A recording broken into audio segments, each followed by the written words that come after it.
Okay, so the topic for this video is going to be proofs with circles. And our central question is going to be, how are geometric facts proven using circles? And let's get into it. Our example one, our first proof here, says that we have been given that arc BE is congruent to arc CD. That is our given. So we mark that in our diagram. We got this arc congruent to that arc. Now we're trying to prove that these two triangles are congruent, and just a reminder, the way to prove triangles congruent is going to be, side, angle, one of those methods. So in all of those cases, we need to get three things that are congruent between these two triangles. Now right away, based on that given, I know that if the arcs are congruent, then the chords are congruent. So I know that segment BE should be congruent to segment CD. And that was called the congruent chords theorem. Congruent chords theorem. So that is one congruent thing that we have between our triangles. Let's get two more. I could certainly say that angle BOE is congruent to angle COD because those are vertical angles. It's the vertical angle theorem. So now I've got two congruent things. And then what I'm thinking about doing here is getting that angle congruent to this angle. And I know that because those two angles intercept the same arc, and they are both inscribed angles. So I'm going to say angle BEO is congruent to angle CDO, this angle and this angle. And the reason for that one is the corollary to the inscribed angle theorem. That's the one that says that two inscribed angles that open up to the same arc are congruent. That is our three congruent things, and that is enough to say that triangle BEO is congruent to triangle CDO by angle, side. AS. Right on. So we had a few new reasons in there that we haven't seen in previous proofs. We got the congruent chords theorem, we got the corollary to the inscribed angle theorem. Okay, let's go to example 2 here. What do we have going on here? We're starting off with segment BC congruent to segment AC. That's this and this from our given. And we're trying to prove that angle OBC is congruent to angle OAC. So what I'm thinking about doing is getting 1, 2, 3 congruent things, because if we get our 3 congruent things, then we can say those triangles are congruent, and then we can use CP/CTC to say that the other pieces are congruent. That's my plan here. So let's go ahead and say OA is congruent to OB. This segment's congruent to this segment. Now the reason that I know that is because those segments are both radii. And all radii are always congruent. All radii are congruent. Then I can go ahead and get OC congruent to OC, because they both share that side, so that's the reflexive property. And then I can get my triangles congruent, because now I got 3 things. So I'll say triangle OAC is congruent to triangle OBC by side, side, side. And now that my triangles are congruent, that means that all the other pieces, like angle OBC and OAC, must be congruent by CP/CTC. All right, so that one had one new reason that we hadn't seen before with the all radii are congruent. You can always use that in a proof to say that 2 radii are going to be congruent. All right, let's keep it moving. Okay, so this one, what do we have going on here? We got OC is perpendicular to AB. That is our given. And we're trying to prove that BD is congruent to AD. Ah, yes. Okay, so this one, what we're trying to prove on this one is that if you've got a radius that is perpendicular to a chord, then it actually bisects it. So we're trying to kind of prove that the chord radius theorem is true here. So we won't use that because if we did use that, then it would be over in one step. So we're trying to go through Euclid's mind here, back when he proved this theorem, trying to prove why it is that this thing's true. So we're going to hold off from using that. So the way that we're going to try to do this is actually by getting those triangles to be congruent and then using CP/CTC. So what does it mean if those two things are actually perpendicular? Well, what that means is that angle BDO and angle ADO are both right angles. And that's just by the definition of perpendicular. All right, that means that these two angles are both right angles. So that's kind of one congruent thing that we've got. So what else do we got? Well, those two triangles both share side OD. So I can say OD is congruent to OD. That's the reflexive property.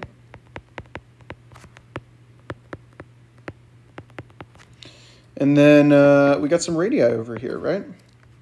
Just like we had on the last proof. So OB has to be congruent to OA because all radii are congruent.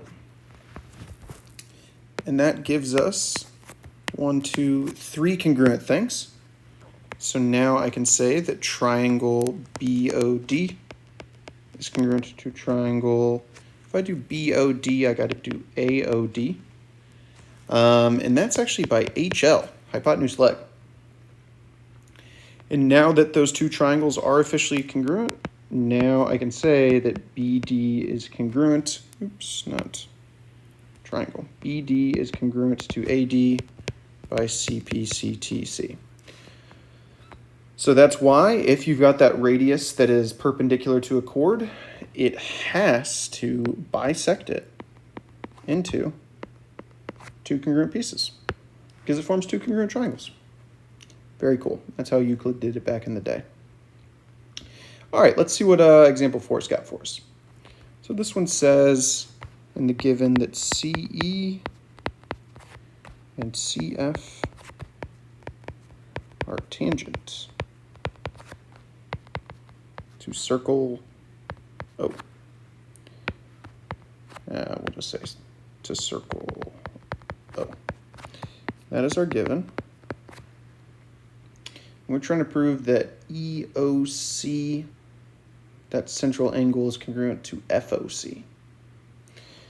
Okay, well, what does it mean if those lines are tangent? Well, if those lines are tangent, then that means that angle CEO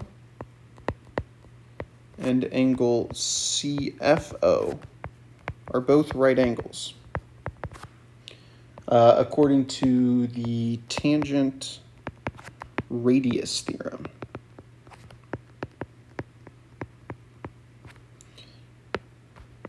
If we've got a radius meeting a tangent, they got to form right angles. Then we could say that OF is congruent to OE because those are both radii.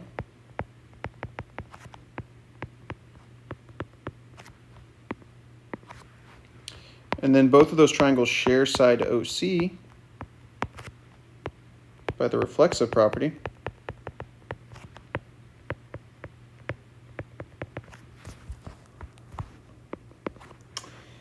And then we got those triangles congruent, right? Because now we've got our right angles, we've got our radius, our radii congruent, and then we got the reflexive property, so that's 3 things.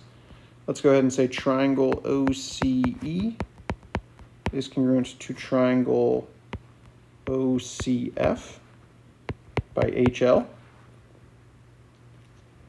And then those angles have to be congruent.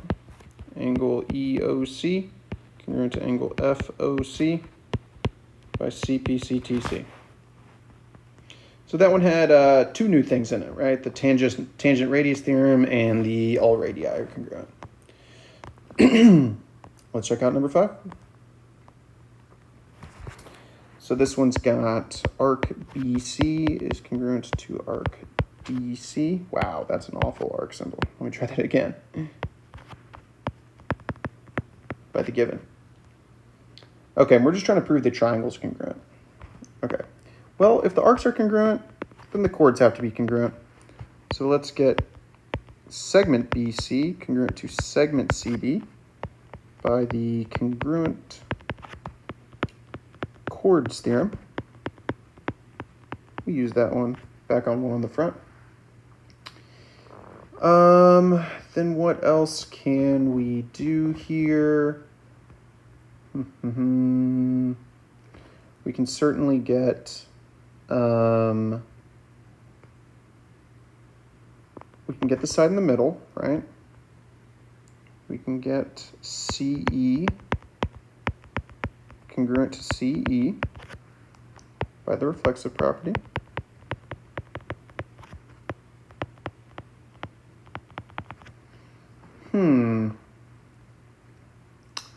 Now, you know what's interesting? This one's a tricky one. Now I want you to look at this angle right here, angle CBE. Now notice that that's an inscribed angle that opens up to a semicircle. And at the same time, this inscribed angle opens up to this semicircle.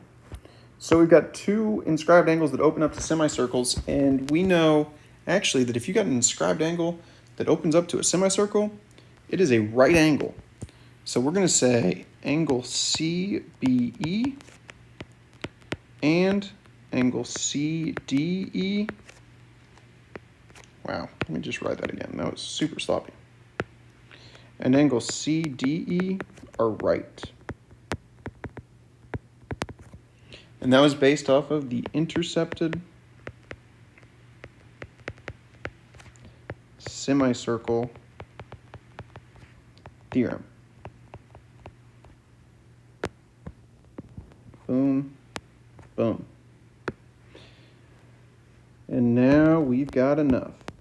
Now we can say that triangle BCE is congruent to triangle DCE by HL. A lot of HL. Because we gathered our three congruent things, and we had the right angle, the leg, and the hypotenuse. Okay, so that one had two new things in it. It had that congruent chords theorem, and it had that intercepted semicircle theorem. All right, let's go to last one for this side. What do we got going on here?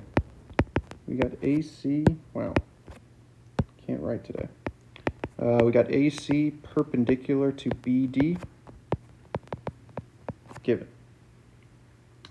Okay, and we're trying to prove that arc AD is congruent to arc AB. Okay, well, if that's perpendicular, then what does that mean for us? That means that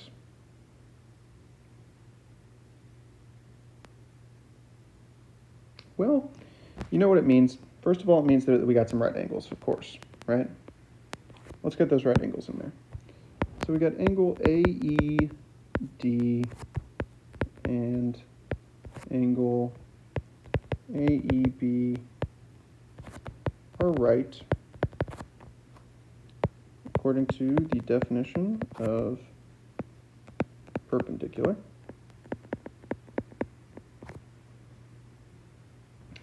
Then we can say that AE is congruent to AE because of the reflexive property.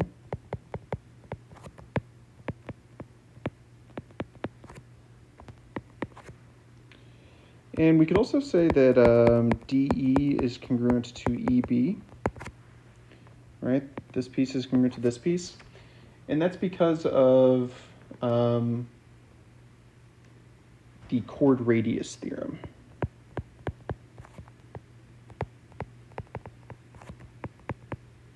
That's the one that we proved back on example 3, that if that chord is perpendicular to the radius, then it's got to get cut in half. So we've actually got enough to say that the triangles are congruent. The problem is that based on what we've got marked here, we would want to use side angle side, but side angle side requires two congruent angles, and right now we've just got two right angles. Now obviously right angles are congruent, but let's just go ahead and say that.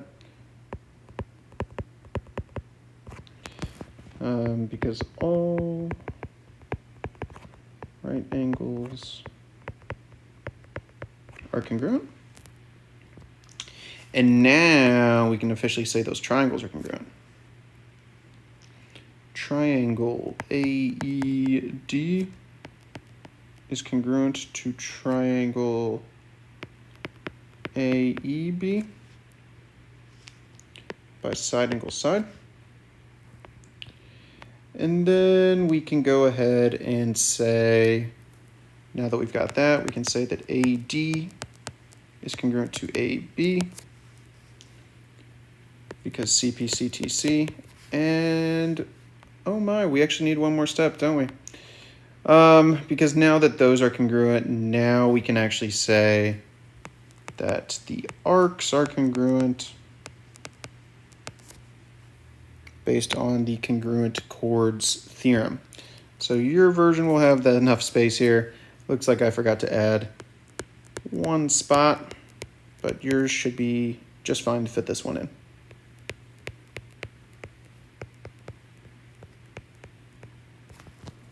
Cool. So that one we actually had to go one step further, right? We had to use CP/CTC to say that these are congruent. And because those chords are congruent, that means that the arcs are congruent. Very cool. Okay, so you've got two to try on your own here. Why don't you give those a shot and then come back to this video when you are ready to see how you did. Okay, hopefully that went well. Here's how I would have done it. EB congruent to DC, of course, from the given.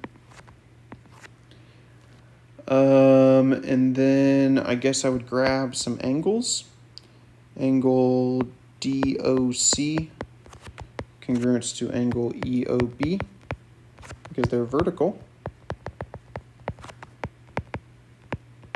Vertical angles theorem.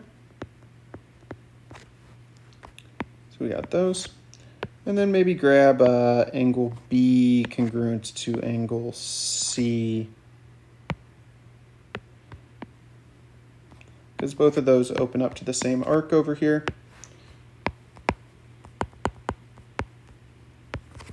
And that is the corollary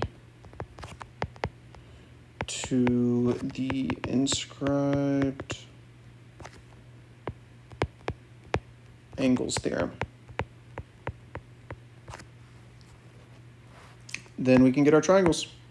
Triangle BEO congruent to triangle CDO. By, what would that be? That would have been angle, angle, side. Cool. And then last one, what do we got here? We got some arcs being congruent. And we should know that if the arcs are congruent, then the chords are congruent. So let me go ahead and get those. Congruent chords theorem.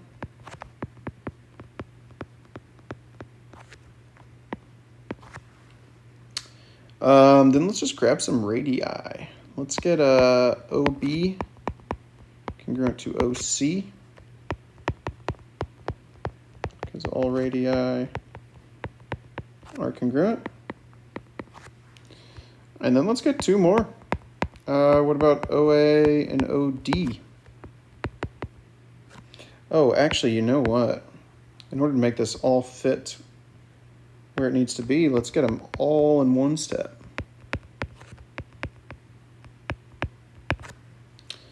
Get all those congruent. That way we can get triangle AOB congruent to triangle DOC by side, side, side. And then we can get angle AOB congruent to angle DOC by CPCTC. All right, if you had to add one more step because you didn't put all the radii on one line, don't feel bad. I almost did the same thing. All right, that's going to wrap this up.